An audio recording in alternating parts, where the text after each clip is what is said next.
My child's famous Facebook post was, "If you're not outraged, you're not paying attention." She paid attention. She made a lot of us pay attention. Oh my gosh, dinner with her, we knew was going to be an ordeal of listening and conversation and perhaps disagreement, but it was going to happen. And so my husband would say, "Okay, I'm going to go out in the car and play on my video game for a while." And we would sit and wood grill. And she and I would talk, and I would listen.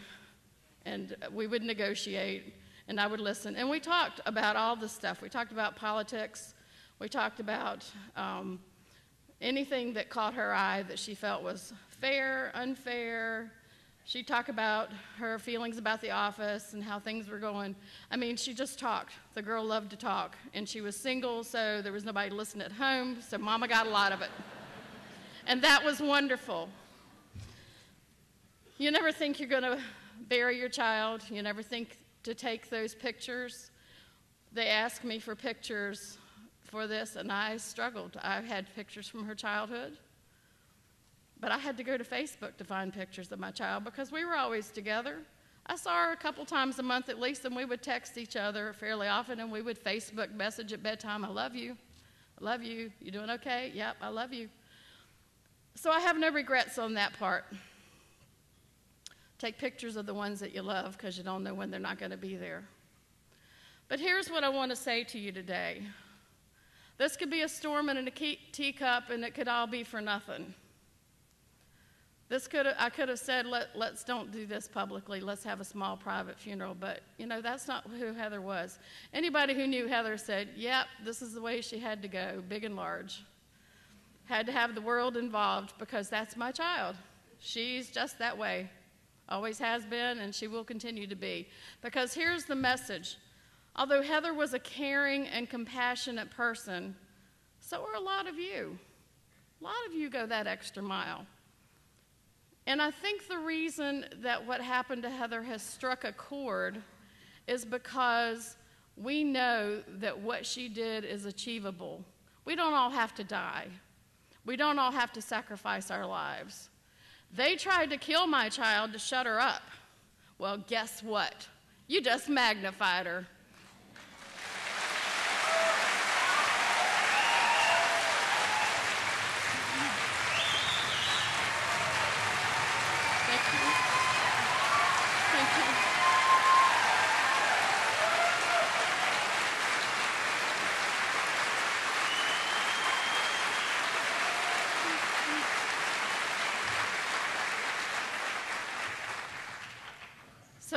So here's what I want to happen.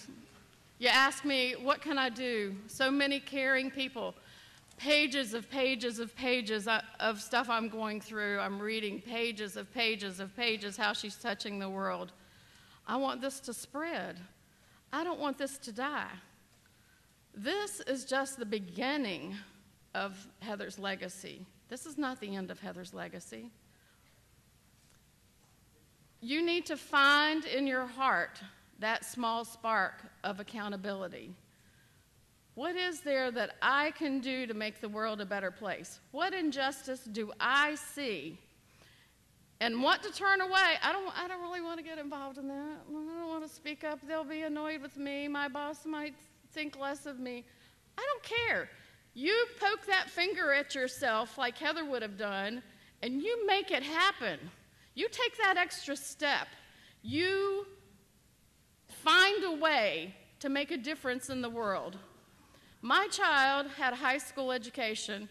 My child was no saint. She was hard to raise because everything was a negotiation.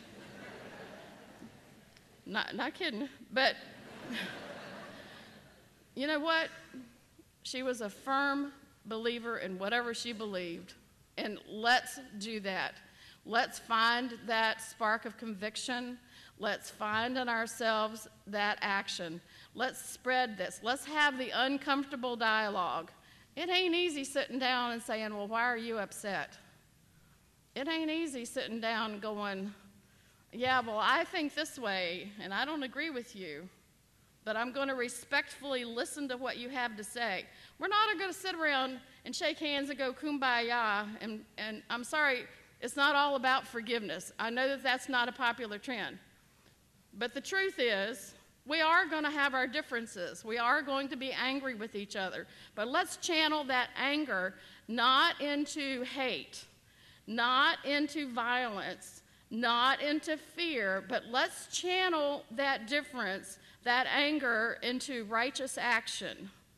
Right now, down the road, there's a blood drive going on in Heather's name. Right now, there are people who are here willing to listen to one another and talk to one another. Last night in New England, they had a peaceful rally in Heather's name to have some difficult dialogues. If you ever want to see what one of those dialogues look like, look at her Facebook post. I'm telling you, they were rough sometimes, but they were dialogues, and the conversations have to happen. That's the only way we're going to carry Heather's spark through. So remember in your heart, if you're not outraged, you're not paying attention. And I want you to pay attention, find what's wrong, don't ignore it, don't look the other way. You make a point to look at it and say to yourself, what can I do to make a difference? And that's how you're going to make my child's death worthwhile. I'd rather have my child, but by golly, if I got to give her up, we're going to make it count.